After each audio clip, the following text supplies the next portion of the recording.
I mean, this is probably like one of my last videos. I'm gonna talk about it unless somebody says something and it brings up something interesting to it. I mean, let's be honest. Let's cut the noise.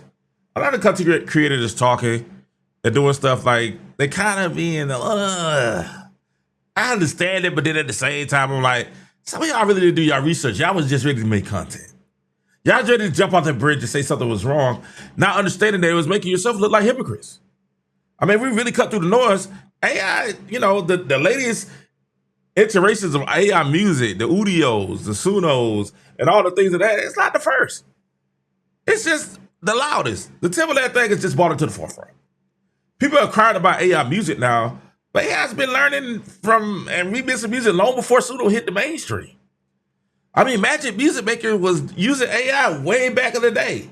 It started loop lace and auto time and stretching and remix features, and that started in 1994. I remember using Music Maker in 2008, 2009, and they had a remix feature where you dropped, I think it's Music Maker 13, you would drop the wave in and you hit the remix, and it would chop it up and give you a whole different thing. It would add the beat to it. Band in the Box, I don't know if y'all remember that, you know what I'm saying? I might be showing my age. OpenAI Jukebox, that was in 2020. It recreated entire songs of the style like Drake, Sinatra, Elvis, and trained directly on copyrighted material. But nobody was saying much. Google's Music LM, it generated 4 audio tracks to text prompts. And it trained over 280,000 hours of audio. And then let's not even get into the tools that we use every day to help with production. Unison bass dragging off. We go to Logic, the session players, and things of that nature. AI usable music in real time. You didn't create that. So I mean, they giving these new AI music creating tools a bad name. But the truth is, when we talk about it, we're talking about sampling and taking stuff for music and putting it into. It's been here. And we've been doing kind of the same thing. Sampling, always been in the grain. Producers flip gospel records, anime soundtracks, TikTok clips, without clearance. Most of them don't even think about clearance until the beat get placed or it goes viral. Then all of a sudden, we need to get it clear. But now if AI is generating music, it's stealing. I'm just saying there's a more decay there. There's a moral, hypocrisy there. Sampling takes other people's intellectual property and reworks it. AI style transfer kind of does the same thing. It just uses code and scissors instead of scissors and pitch tools. We're mad at the blender, but we've been stealing the fruit for decades. And I think it's really about ownership. This isn't about ethics. It's about control.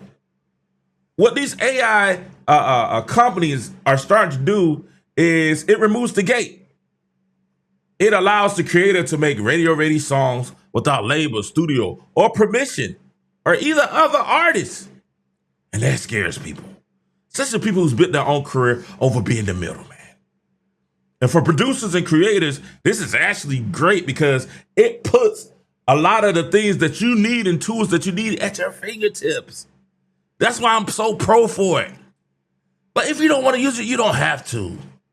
If you don't want to be a part of it, go. If you're more comfortable using it a certain way. I heard K first say, he said, I tried it, I didn't like it, so I'm staying using the way that I am comfortable with, that I'm proficient with, that I'm efficient with, and I'm for that.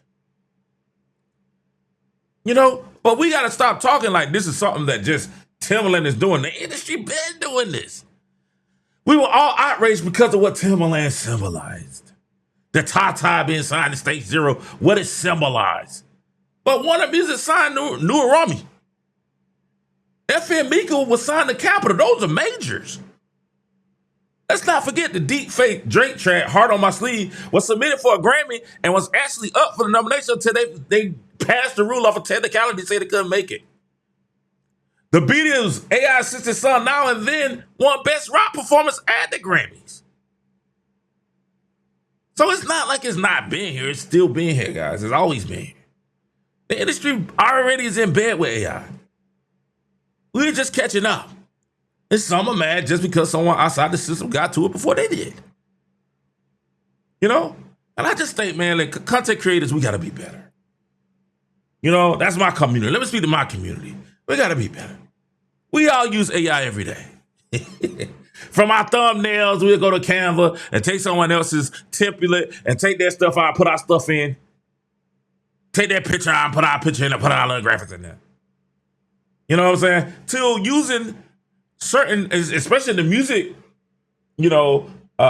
content creators, we cover this stuff. From from iZotopes, AI Assistant, and Nectar, Ozone, and different things like that, to Logic Pros, stem separator, to MPC stem separator. We've been used that. To Logic session musicians, where we can generate extra music. We do tutorials for those. We do reviews for clout and for sponsorships.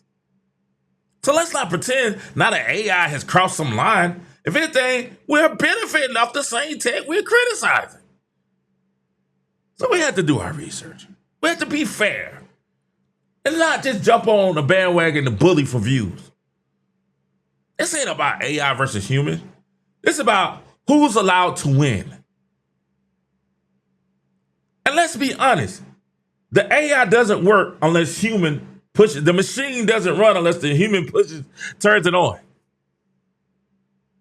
Unless we prompt, it doesn't work. If we don't use the tool, it just sits there. So the question remains, should we use AI? Will you use it to build, or will you cry when someone else beats it to you?